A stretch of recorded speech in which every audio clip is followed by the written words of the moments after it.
Hi, this is Brother Peter Dimond, and I recently read a book called An Essay on Beatification, Canonization, and the Processes of the Congregation of Rites by Father Frederick William Faber. He was a British theologian and priest who lived in the 19th century, and he wrote this book on the authority of beatifications and canonizations.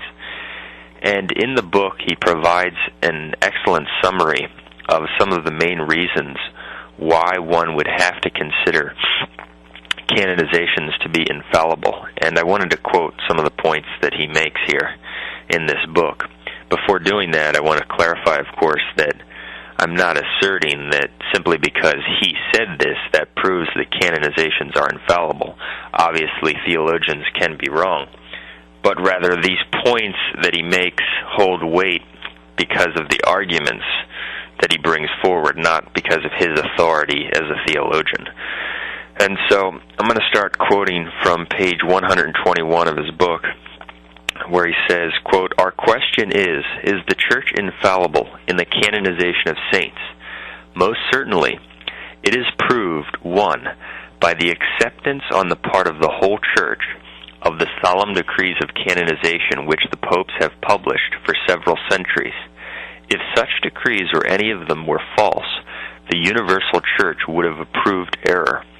2, the opposite opinion, that is, that canonizations are not infallible, would subvert all the cultus of the saints, because if it could be once admitted that the Church had erred in any particular instance, everybody might doubt of the legitimacy of the cultus of any, even the most distinguished saints. 3, the opposite opinion would expose the Church to the contempt and reviling of heretics and of the demons, which would be contrary to the promises of Christ and dishonorable to God. 4, the opposite opinion, that canonizations are not infallible, would destroy the note of sanctity in the Church, for it would admit that she could pay religious cultus to the damned, God's enemies, and the companions of the devils.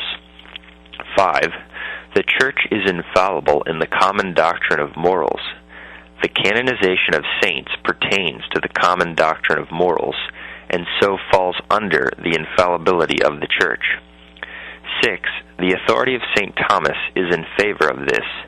In the passage cited, he says that the canonization of saints is something between things which pertain ad fidem and things which pertain ad fax, and that the Church is infallible in such matter, because the honor we pay to the saints is a kind of profession of faith, because the Pope can only be certified of the state of any of the faithful departed by an instinct of the Holy Ghost, and because divine providence preserves the Church in such cases from being deceived by the fallible testimony of men.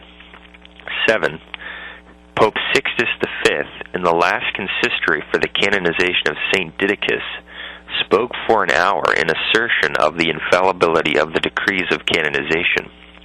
But it may be said that he was then speaking as a private doctor, yet even so his opinion is of great weight.